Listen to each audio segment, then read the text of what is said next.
मैं मनोज पांडे और ये है आपका प्यारा चैनल मैथ स्टार। तो बच्चों, पिछले वीडियो में हम लोग ड्रिफ्ट वेलोसिटी के बारे में बहुत ही विस्तार से पढ़े थे। इतना विस्तार से पढ़े थे कि पूरे 40 मिनट के वीडियो में ड्रिफ्ट वेलोसिटी की डिफिनीशन भी नहीं हो पाई। तो चलिए इस वीडियो स्टार्ट करते हैं ड्रिफ्ट वेलोसिटी की डिफिनीशन से। आइए देखते हैं। तो पिछले वीडियो में आप ड्रिफ्ट वेलोसिटी समझ गए हो क्या होती है, और इसमें केवल आपको ड्रिफ्ट वेलोसिटी लिख लिए हैं क्या होता है, क्योंकि डिफिनीशन लंबी थी इसलिए हम लिख लिए कि जिससे कि आपका टाइम वेस्ट ना हो। तो चलिए इसको समझा देते हैं आपको। जब किसी धातु के तार को बैटरी से जोड़ दिया जाता है तो तार के सिरों के बीच विभवांतर स्थापित हो जाता है। इसको आप भी जानते हैं। अगर वायर को बैटरी से कनेक्ट किया जाएगा तो उसमें क्या आ जाएगा, इलेक्ट्रिक पोटेंशियल डिफरेंस। इस विभवांतर के कारण तार में विद्युत क्षेत्र स्थापित हो जाता है। क्यों? क्योंकि आप जानते हैं कि V इक्वल क्या होता है, यहाँ पे देखिए डेल्टा V इक्वल क्या होता है, माइनस ई delta R, minus vector E dot vector delta R. ये आप जानते हैं। ठीक, मतलब किस पर डिपेंड करता है ये, ई डेल्टा वी जो है किस पर डिपेंड करता है, ई और डेल्टा आर पर। तो इसीलिए यहाँ पर जो विभवांतर स्थापित हुआ, इस विभवांतर के कारण तार में क्या उत्पन्न हो गया, विद्युत क्षेत्र। ठीक है, इस विद्युत क्षेत्र के कारण मुक्त इलेक्ट्रॉनों पर विद्युत बल आरोपित हो जाता है। आप जानते हैं कि किसी भी विद्युत क्षेत्र में जब इलेक्ट्रॉन होता है तो उस पर एक फोर्स लगता है, किधर, इलेक्ट्रिक फील्ड के अपोजिट डायरेक्शन में। अगर किसी इलेक्ट्रिक फील्ड में पॉजिटिव चार्ज को रखोगे तो इलेक्ट्रिक फील्ड के डायरेक्शन में उस पर फोर्स लगेगा, और निगेटिव चार्ज रखोगे तो इलेक्ट्रिक फील्ड के अपोजिट डायरेक्शन में उस पर फोर्स लगेगा। तो वही इलेक्ट्रॉन पर आप जानते हैं कंडक्टर में क्या होता है, फ्री इलेक्ट्रॉन। और अगर फ्री इलेक्ट्रॉन होते हैं तो बैटरी ने उस पर इलेक्ट्रिक फील्ड बना दिया कंडक्टर में। तो कंडक्टर में, वायर में इलेक्ट्रिक फील्ड बैटरी ने बना दिया तो उसके जो फ्री इलेक्ट्रॉन होंगे वे इलेक्ट्रिक फील्ड के अपोजिट डायरेक्शन में मूव करने लगे। क्यों?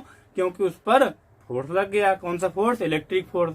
ठीक है, चलिए तो वही बताया जा रहा है, इस वैद्युत क्षेत्र के कारण मुक्त इलेक्ट्रॉनों पर विद्युत बल आरोपित हो जाता है, जो कि इलेक्ट्रॉनों को त्वरण प्रदान करता है। आप जानते हैं कि जब किसी वस्तु में बल लगेगा तो उसमें त्वरण उत्पन्न होगा।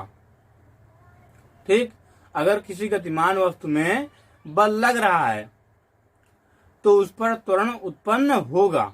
तो वही बोल रहा है, जो कि इलेक्ट्रॉनों को त्वरण प्रदान करता है। परंतु इस त्वरण से इलेक्ट्रॉनों का वेग लगातार बढ़ता नहीं जाता। क्यों नहीं बढ़ता जाता, आपको बताए थे कि इलेक्ट्रॉन जैसे ही अपनी वेलोसिटी बढ़ाता है आगे तुरंत कर्नल धड़ाम से लड़ जाता है, फिर बढ़ाया फिर धड़ाम से लड़ गया, फिर उसमें निकला, फिर थोड़ा ऐसे वेलोसिटी बढ़ाया, फिर धड़ाम से लड़ गया। तो इस तरह से उसमें एक्सेलरेशन से जो एक्सेलरेशन उत्पन्न हुआ इसमें, उससे इलेक्ट्रॉन की जो वेलोसिटी थी वो बढ़ नहीं पाई, मतलब एक्सेलरेटेड मोशन नहीं हो पाया। तो क्या हुआ, तो वही बोल रहा है कि क्योंकि इलेक्ट्रॉन धातु के धन आयनों से बारंबार टकराते रहते हैं, अतः बैटरी का विभवांतर इलेक्ट्रॉनों को त्वरित गति प्रदान नहीं कर पाता, बल्कि वह इन्हें तार की लंबाई की दिशा में उच्च विभव वाले सिरे की ओर एक सूक्ष्म नियत वेग ही दे पाता है। इस सूक्ष्म नियत वेग को ही अनुगमन वेग अथवा अपवाह वेग कहते हैं। बताए ना कि बार बार टकराएंगे तो उनसे जो बार बार टकराते हैं उसके कारण इसमें एक बहुत ज्यादा वेलोसिटी नहीं आ पाती, बल्कि एक सूक्ष्म वेलोसिटी आ पाती है, जिसे क्या बोलते हैं, अपवाह वेग, ड्रिफ्ट वेलोसिटी।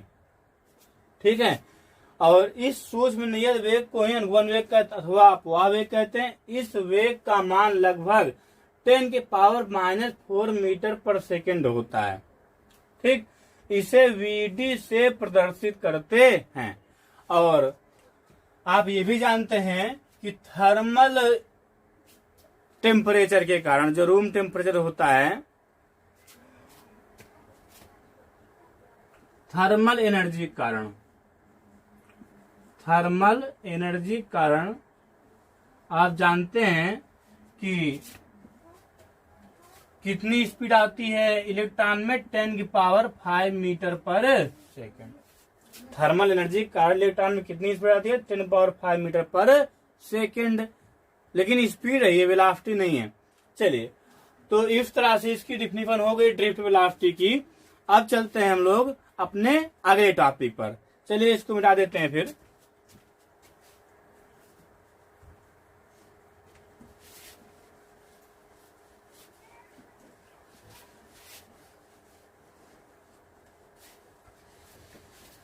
जीना भी चाहूं, तो हेडिंग करेंगे relation between electric current and drift velocity. Heading कर लीजिए relation between electric current and drift velocity. Heading कर लिए सब लोग? चलिए ठीक है।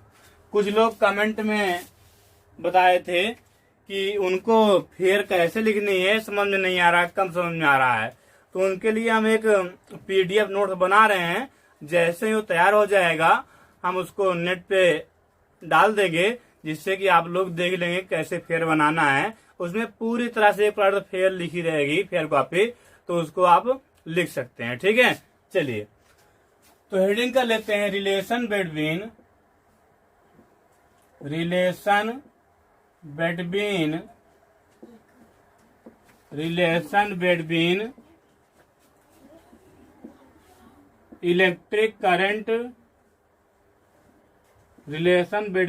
Electric current and drift velocity.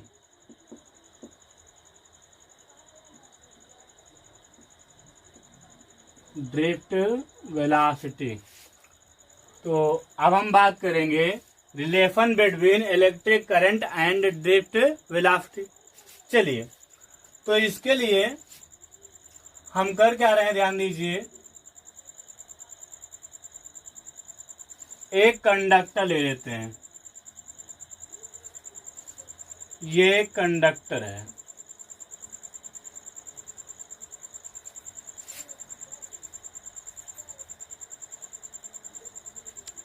ये हो गया है कंडक्टर, और इसमें दो क्रॉस सेक्शन एरिया ले लेते हैं कि ये हो गया और एक ये हो गया। कंडक्टर को बैटरी से कनेक्ट कर दे रहे हैं और इस टर्मिनल को पॉजिटिव टर्मिनल से कनेक्ट करेंगे और इस सिरे को निगेटिव टर्मिनल से। तो होगा क्या कि इस कंडक्टर में एक इस डायरेक्शन में क्या बन जाएगा, इलेक्ट्रिक फील्ड कंडक्टर के अंदर, क्योंकि बैटरी कनेक्ट किए हैं। ठीक है, हम मान लेते हैं इसका क्रॉस सेक्शन एरिया जो है ए है। क्या है? ए। आप सुनिए, जब इस कंडक्टर में बैटरी कनेक्ट हो जाएगी तो होगा क्या कि इलेक्ट्रॉन इलेक्ट्रिक फील्ड के अपोजिट डायरेक्शन में मूवमेंट करेंगे। कितनी वेलोसिटी से? VD वेलोसिटी से। तो ध्यान दीजिए, यहाँ से जो इलेक्ट्रॉन होंगे, ये सब इलेक्ट्रॉन यहाँ दिखा दे रहे हैं हम, ये क्या करेंगे, मूवमेंट करेंगे।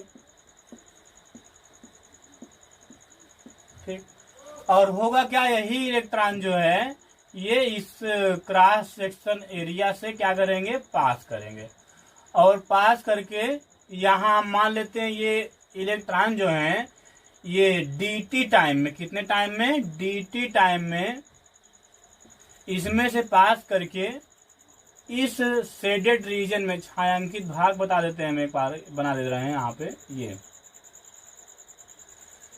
तो यहाँ से क्रॉस करके dt टाइम में इलेक्ट्रॉन जो है यहाँ पे भर जाते हैं। अब कितने इलेक्ट्रॉन यहाँ पे dt टाइम में आए ये हमें नहीं मालूम है।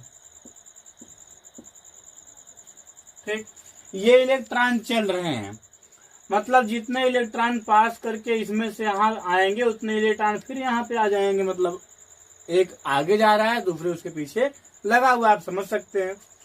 कितने वेलोसिटी से इलेक्ट्रॉन आगे जाएंगे आप जानते हैं, ड्रिफ्ट वेलोसिटी से। ड्रिफ्ट वेलोसिटी किससे दिखाते हैं, वीडी से। टाइम कितना लगा, dt। इतना समझ आया आपको। चलिए अब आगे आप ध्यान दीजिए, तो क्या हम ये कह सकते हैं कि क्रॉस सेक्शन एरिया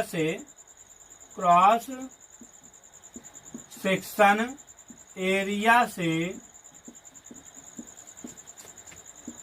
पास करने वाला क्रॉस सेक्शन एरिया से पास करने वाला इलेक्ट्रॉन इक्वल छायांकित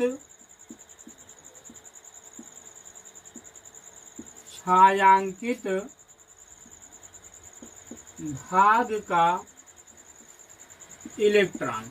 भाई जितना इसमें पास करेंगे dt टाइम में वही तो इसमें भर जाएंगे ना। ये जो दोनों एरिया लिए हैं क्रॉस सेक्शन एरिया, हमारे बहुत पास हैं। इतने पास हैं कि जितने इलेक्ट्रॉन इसमें से पास किए dt टाइम में उतने ही इलेक्ट्रॉन इसमें हैं। ठीक, इतना दिया गया है। चलिए अब आगे आप ध्यान दीजिए। अब मान लीजिए कि हमें निकालना हो कि इस क्रॉस सेक्शन एरिया में से कितना चार्ज पास किया। ठीक है, अभी तो हम यहाँ पे लिखिए क्रॉस सेक्शन एरिया से पास करने वाले इलेक्ट्रॉन इक्वल छायांकित भाग का इलेक्ट्रॉन। मतलब जितना इस क्रॉस सेक्शन एरिया से इलेक्ट्रॉन पास करेगा dt टाइम में उतना ही इलेक्ट्रॉन इस शेडेड रीजन में रहेगा। अब मान लो हमें निकालना हो कि इसमें से dt टाइम में कितना चार्ज पास किया। ठीक, तो लिखिए dt टाइम में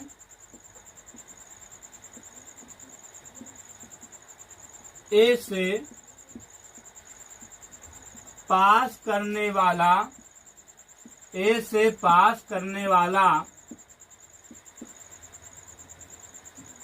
चार्ज, A से पास करने वाला चार्ज कितना हो जाएगा। तो यहाँ पे देखिए टाइम कितना है dt, तो चार्ज वो थोड़ा पास करेगा, कितना मान ले रहे हैं dq इक्वल। अब आप जानते हैं कि चार्ज इक्वल होता है number of electron into charge on one electron. Lesson 1 याद करिए आप, क्या था वहां पे, q equal plus minus any, अर्थात क्या था एनी, जहाँ पे n जो था ये नंबर ऑफ इलेक्ट्रॉन पर वैल्यू वहां पे नहीं था, ये n वहां पर नंबर ऑफ इलेक्ट्रॉन था, और ये e क्या था, चार्ज ऑन वन इलेक्ट्रॉन, मतलब एक इलेक्ट्रॉन पर कितना चार्ज होता है। ठीक है, अब आगे आप ध्यान दीजिए, तो dq इक्वल क्या हो जाएगा। तो यहाँ पे हमें dq मालूम करने के लिए ये मालूम करना पड़ेगा कि शेडेड रीजन में कितना इलेक्ट्रॉन है। तो इसका एक फार्मूला होता है, सुनिएगा, ध्यान दीजिए, यहाँ पे लिख रहा हूं मैं, ये number of free electron equal होता है number of free electron per unit volume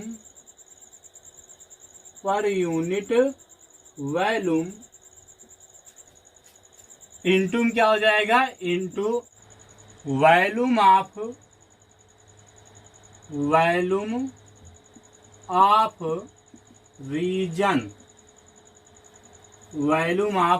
reason. चलिए, तो यहाँ पे ध्यान दीजिएगा, हमें चार्ज का फॉर्मूला लगाना है q इक्वल n। तो यहाँ पर नंबर ऑफ इलेक्ट्रॉन n ज्ञात करने के लिए हम लिखेंगे क्या, number of free electron per unit volume. और ध्यान दीजिएगा इफ लेसन में या जो ये फार्मूला है इसमें number of free electron per unit volume को भी स्मॉल n से रिप्रेजेंट करते हैं, इसलिए यहाँ पे लिखेंगे n, और इंटू क्या हो जाए वॉल्यूम ऑफ रीजन। तो यहाँ पे अगर आपको वॉल्यूम इसका आयतन निकालना हो इतने रीजन का, तो ध्यान दीजिए, तो आप जानते हैं एक फार्मूला होता है volume equal area into length, मतलब लंबाई। तो एरिया मालूम है कितना है a, और लंबाई मतलब डिस्टेंस मालूम कर ले हम। चलिए, तो dt टाइम में इतने इसमें जो इलेक्ट्रॉन था इसमें से पास करने के बाद कितना डिस्टेंस कवर किया होगा, तो डिस्टेंस इक्वल होता है वेलोसिटी इनटू टाइम। तो यहाँ पे हो जाएगा वेलोसिटी vd है, टाइम कितना है dt, तो vd dt हो गया। ठीक है, तो वही हो जाएगा, लेंथ कितना हो जाएगा vd इंटू dt। यहाँ पे लिख दे रहे हैं v, क्योंकि v इक्वल al, तो यहाँ पे v इक्वल क्या हो जाएगा a इंटू एल की वैल्यू क्या हो जाएगी vd इंटू vd, मतलब ड्रिफ्ट वेलोसिटी इंटू क्या हो जाएगा dt। तो वही यहाँ पे लिखेंगे क्या a vd dt। ठीक है, अब आगे ध्यान दीजिए, अब E यहाँ पे E वाला हो जाएगा, तो ये हो गया E।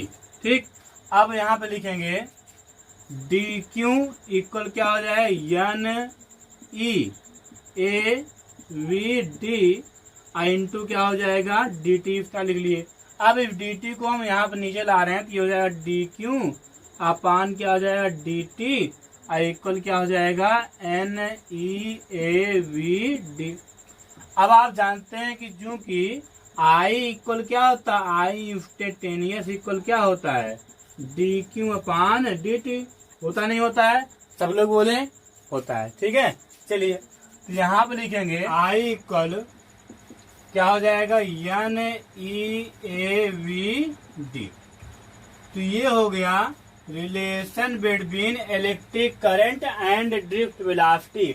यहाँ पे I जो है इलेक्ट्रिक करंट है, सब लोग जानते हैं, बच्चा बच्चा जानता है, और ये vd क्या है ड्रिफ्ट वेलोसिटी। ठीक है, चलिए अब हम देखते हैं यहाँ पे एक एक चीज का एक्सप्लेन करते हैं, इसमें कौन सी चीज है क्या। ठीक है, चलिए, तो where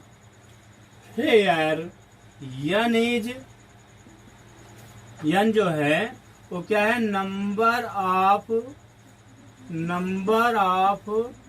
free electron per unit volume.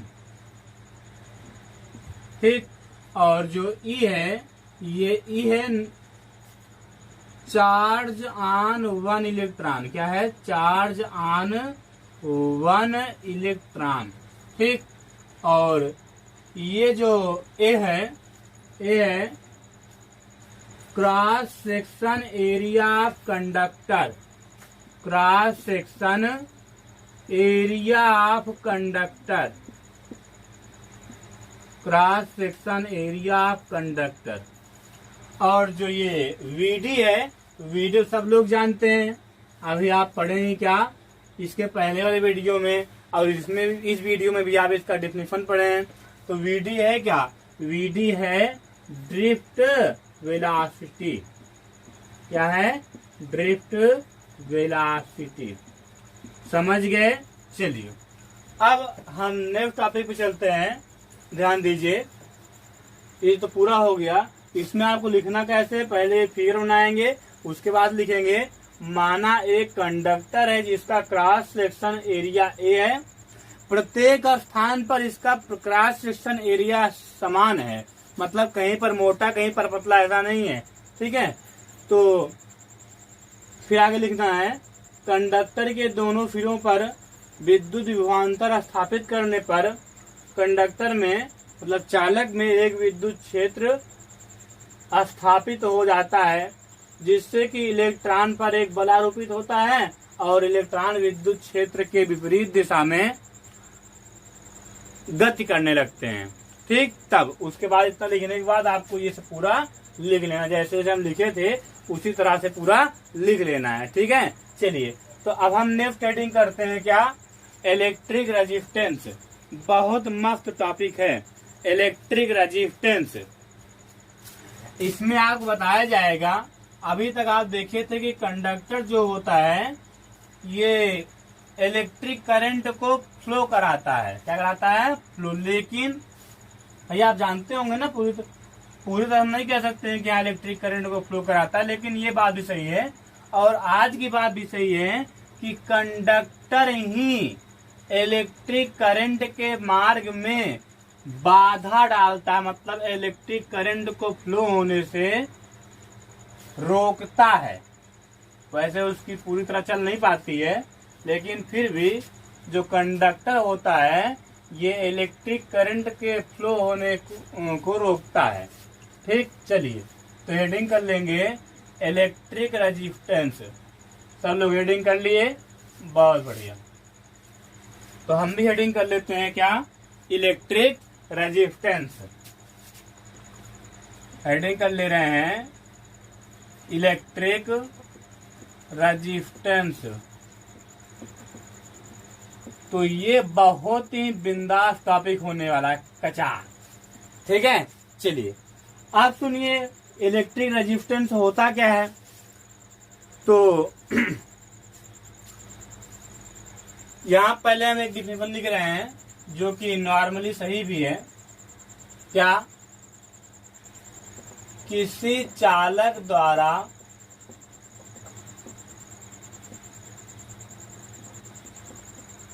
विद्युत धारा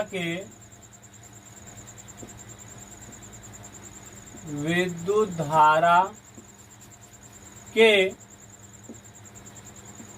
मार्ग में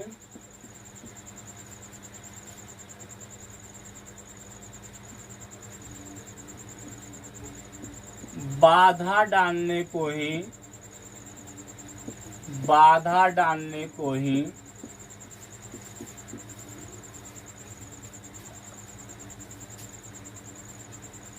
उस चालक का विद्युत प्रतिरोध कहते हैं।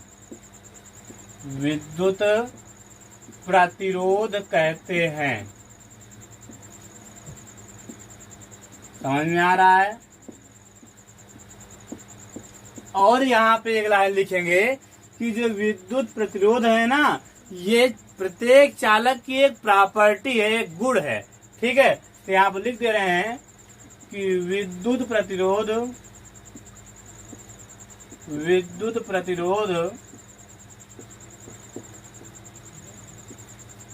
चालक का एक गुण है। क्या है, चालक का एक गुण है। और एक बात और ध्यान दीजिएगा कि अलग अलग चालक का विद्युत प्रतिरोध अलग अलग होता है। ठीक है, समान नहीं। जैसे सबसे कम जो विद्युत प्रतिरोध उत्पन्न करता है धारा के मार्ग में, उसका नाम क्या है, सिल्वर, चांदी। उससे छोटा है तांबा। इसी तरह आगे चलता रहेगा। ठीक है, और ये डेफिनेशन पूरी तरह सही नहीं है। सही तो है, मतलब कि विद्युत प्रतिरोध इसे ही कहते हैं, लेकिन अगर आपको ये मालूम करना हो कि किसी चालक में, किसी वायर में V वोल्ट का पोटेंशियल डिफरेंस लगा हुआ है, उसके दोनों सिरों पर पोटेंशियल डिफरेंस कितना है, V वोल्ट, और उसमें करंट I फ्लो हो रही है, और उस समय आपको मालूम करना हो कि इस समय चालक का प्रतिरोध क्या है, रेजिस्टेंस क्या है, तो तब उसकी डिफरेंस क्या होगी, सुनिएगा। उसके लिए हम लिख रहे हैं ये किसी क्षण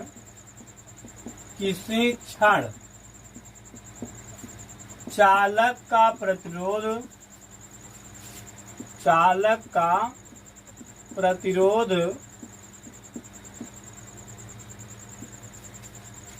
उस समय चालक के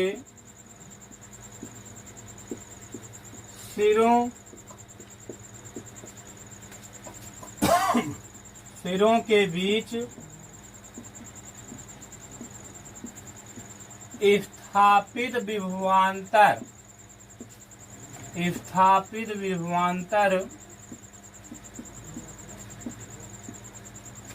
तथा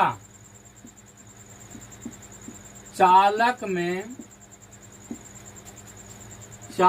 में प्रवाहित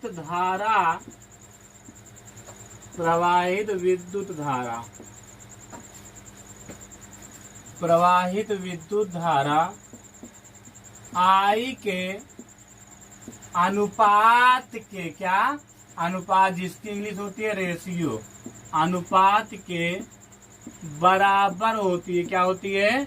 बराबर होती है। समझ में आ रहा है सबको? तो फिर एक बार सुनिए, किसी क्षण, यहाँ पर किसी क्षण इसलिए बोला गया है क्योंकि हो सकता है कि चालक का जो रेजिस्टेंस है वो ये हो सकता है, क्या होता भी है, चालक का रेजिस्टेंस टेम्परेचर बढ़ने से बढ़ जाता है। ठीक है, जितना टेम्परेचर बढ़ेगा उतना ही चालक का रेजिस्टेंस बढ़ेगा। ठीक है, तो इसलिए यहाँ पे लिखे हैं किसी क्षण। ठीक, चलिए अब आगे बात करते हैं हम लोग।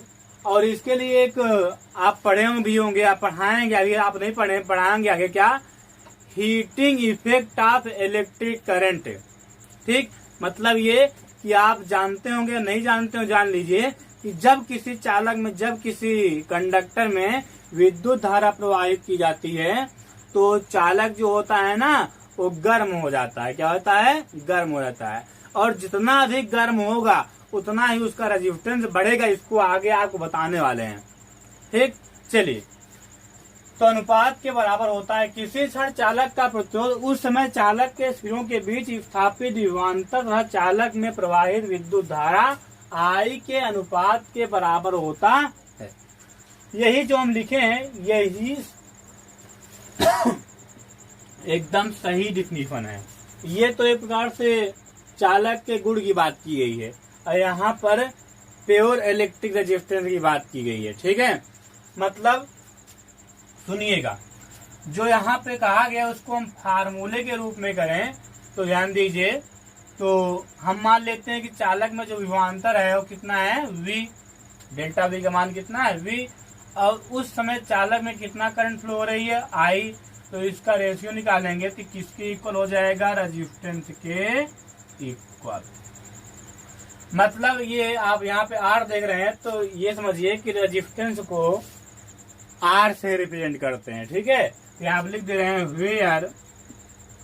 Where R is electric resistance, R is electric resistance.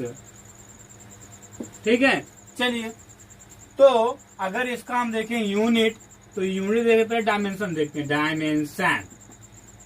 Dimension तो अगर डायमेंशन की बात करें तो यहाँ पे V है, V मतलब इलेक्ट्रिक पोटेंशियल। इलेक्ट्रिक पोटेंशियल का डायमेंशन क्या होता है? ml स्क्वायर टी के पावर -3 एक पावर -1, ये होता है इसका डायमेंशन। और करंट का डायमेंशन क्या होता है? A। अब ये ऊपर जाएगा तो क्या बन जाएगा? ml स्क्वायर टी के पावर -3 एक पावर -2, ml स्क्वायर टी की पावर -3 एक पावर -2। अब चलते हैं हम लोग बात कर लेते हैं किसकी? यूनिट की। इसका यूनिट भी बहुत बिंदास है, आप लोग जानते भी होंगे क्लास 10th में, क्या? ओम ओम ओम ओम ओम ओम ओम ओम जानते हैं ना? ओम। इसका जो यूनिट होता है रेजिस्टेंस का वो क्या होता है? ओम, एक शब्द में। और एक अगर यूनिट और निकालें तो यहाँ पे ऊपर इलेक्ट्रिक पोटेंशियल है और नीचे क्या है? धारा, मतलब करंट। तो इसका क्या होता है? Unit volt. और करंट का क्या होता है? एम्पियर।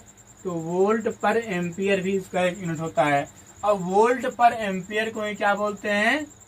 ओम। क्या बोलते हैं? ओम ओम ओम ओम ओम। ठीक है, समझ गए? चलिए, तो अब हम देख लेते हैं कि यहाँ पे रेजिस्टेंस का और भी फार्मूला देखेंगे। ठीक है, और फार्मूला देखेंगे, एक फार्मूला और बहुत ही इम्पोर्टेंट फार्मूला है वो। चलिए, तो इसको मिटा देते हैं और देखते हैं और प्रूफ भी कर लेते हैं। क्या? R इक्वल ml अपान NE स्क्वायर ए टाउ। R इक्वल ml अपान NE स्क्वायर ए टाउ। अब ये फार्मूला हम प्राप्त करेंगे। ठीक है, तो लिखिए, चूंकि R equal V upon I लिखेंगे, क्योंकि R equal V upon I, R equal V upon I चला जाए तो ध्यान दीजिए, क्योंकि R इक्वल क्या होता है, V upon I, V upon I। अब सुनिए, अभी आपने देखा था इसी वीडियो में क्या, कि चूंकि I इक्वल क्या होता है, NeAVD, होता नहीं होता है, होता है। चलिए अब यहाँ पे हम I के प्लेस पे जो NeAVD है इसको पुट करते हैं, तो R इक्वल हो जाएगा V अपान NeAVD। अब आप ये भी जानते हैं कि VD इक्वल होता है EV टाउ, यहाँ पे टाउ जो है ये रिलैक्सेशन टाइम, और रिलैक्सेशन टाइम क्या, एवरेज रिलैक्सेशन टाइम है। ठीक है, बहुत बारीकी से पढ़ा करिए, कंसेप्ट क्लियर रहे एकदम। ठीक है, चलिए तो EV टाउ अपान क्या हो जाएगा, ml, ये आप जानते हैं। ठीक है, अब सुनिए, यहाँ पे हम VD प्लेस पे क्या रखेंगे, EV टाउ अपान ml, तो ये क्या हो जाएगा, R इक्वल V अपान NeA, EV टाउ अपान क्या हो जाएगा, ml। तो यहाँ पे V से V क्या हो गया, टूरिंग, और R इक्वल क्या हो जाएगा, ml अपान n, और एक ये तो ये NE स्क्वायर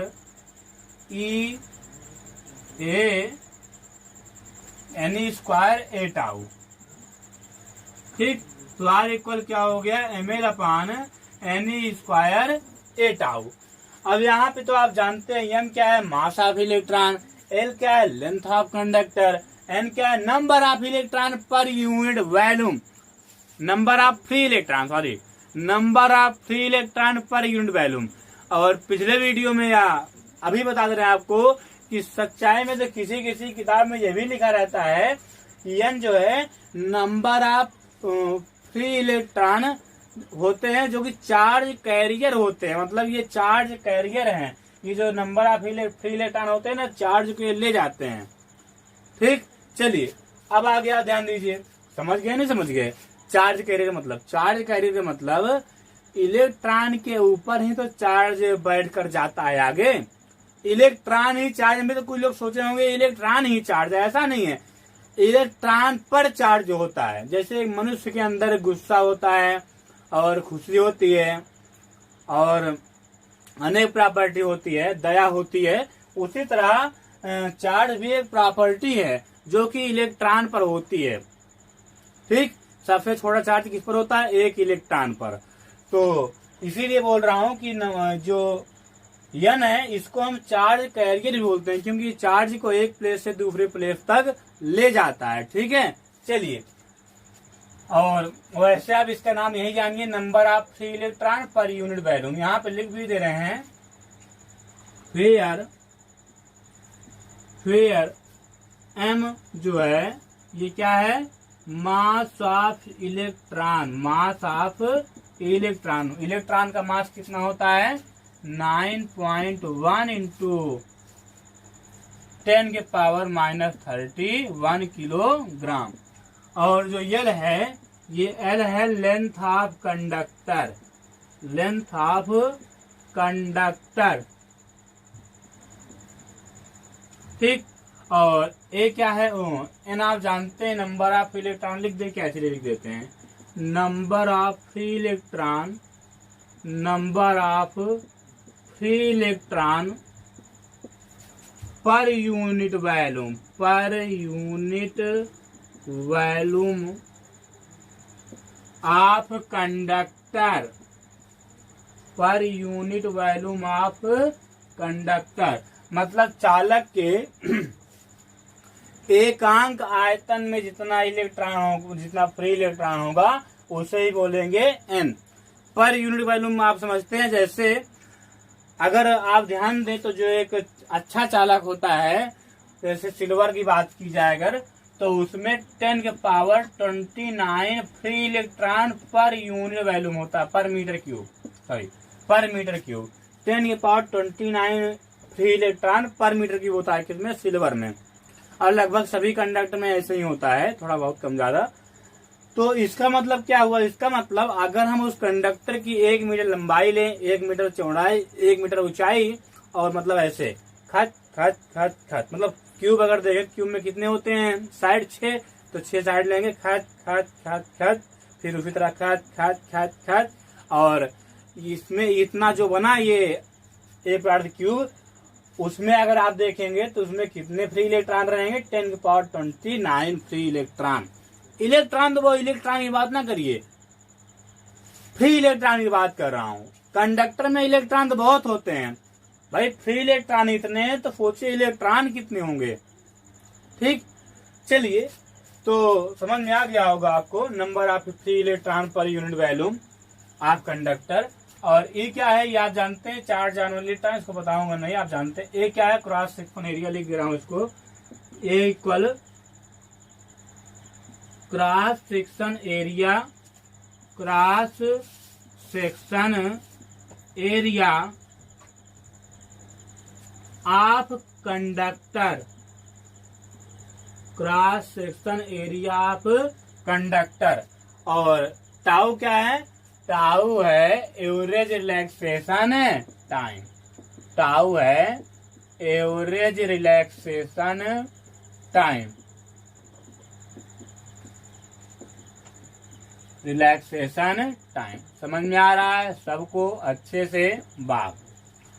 चलिए, इसका मान भी क्या होता है, लगभग होता है 10⁻⁻14 सेकेंड, एवरेज रिलैक्सेशन टाइम का मान होता है ये।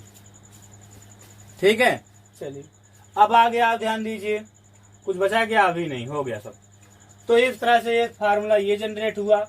आप थोड़ा एक बात और समझिए, आप रजिस्टिविटी समझ लेते हैं, रजिस्टिविटी। ठीक है, सुनिएगा। वैसे रजिस्टिविटी की बात आगे हम करेंगे, लेकिन यहाँ भी थोड़ी बात कर लेते हैं। तो R इक्वल आप देखिए मेरे पास n² 8 आउ। तो अब सुनिए थोड़ी, यहाँ पे अगर देखा जाए तो इतना जो टॉपिक है, ये पूरा इतना जितने हम लाइन खींच दिए हैं, ये पूरा टॉपिक अगर डिपेंड करेगा तो किस पर डिपेंड करता है, कंडक्टर के टेम्परेचर पर। वैसे तो मास ऑफ इलेक्ट्रॉन जो है हमेशा कांस्टेंट रहेगा, इलेक्ट्रॉन का मास तो कभी चेंज नहीं होगा। और ई क्या है, नंबर ऑफ, ई क्या है, चार्ज ऑन 1 इलेक्ट्रॉन, ये भी कभी चेंज नहीं होगा। लेकिन सॉरी, यहाँ पे ए को बाहर करेंगे, ए को बाहर करना है, ठीक है, टाउ अंदर रहेगा, ए बाहर। तो यहाँ पे इतना टॉपिक जो है m/n² टाउ, ये किस पे डिपेंड करता है, टेम्परेचर पर। मतलब अगर आप टेम्परेचर बढ़ा देंगे तो कंडक्टर के अंदर जो फ्री इलेक्ट्रॉन धड़ धड़ धड़ धड़ धड़ धड़ धड़ धड़ धड़ धड़ धड़ धड़ धड़ इस तरह बहुत तेजी से लड़ने लगेंगे। मतलब ये टाउ है, इसका मान जो है वो क्या होगा, घट जाएगा। जल्दी जल्दी लड़ेंगे तो एक कर्नल से दूसरे कर्नल के में जो टकराने का टाइम है वो डिक्रीज कर जाएगा। और जब वो डिक्रीज कर जाएगा तो आर का मान क्या होगा, बढ़ जाएगा। आर का मान क्या होगा, बढ़ जाएगा।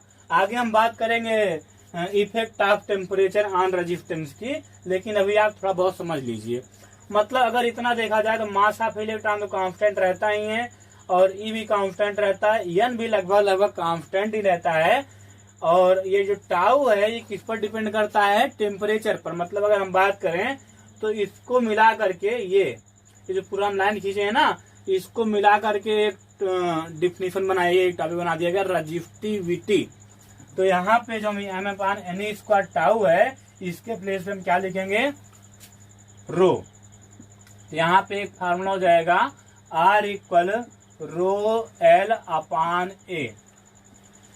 अब L और A को बाहर क्यों रखे, L और A को बाहर इसलिए रखे क्योंकि L और A दोनों टेम्परेचर पर डिपेंड नहीं करते हैं। आप खींच कंडक्टर को लंबा कर लीजिए, अब जब कंडक्टर को लंबा करेंगे तो उसका क्रॉस सेक्शन एरिया तो छोटा हो ही जाएगा। तो जो एल और ए है ये टेम्परेचर पर डिपेंड नहीं करता है, लेकिन जो रो है ये टेम्परेचर पर डिपेंड करता है।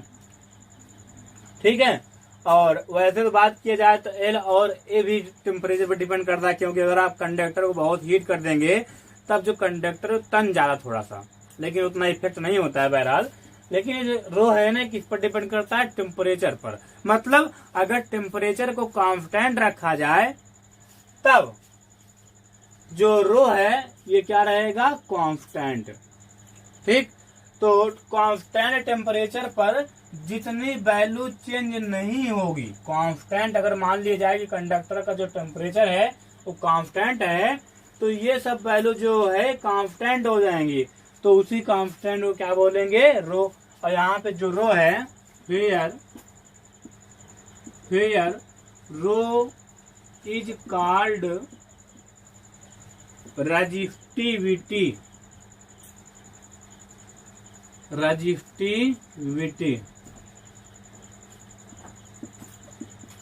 रो को क्या बोलते हैं, रेजिस्टिविटी, मतलब प्रतिरोधकता, चालक की प्रतिरोधकता इसकी हिंदी होगी।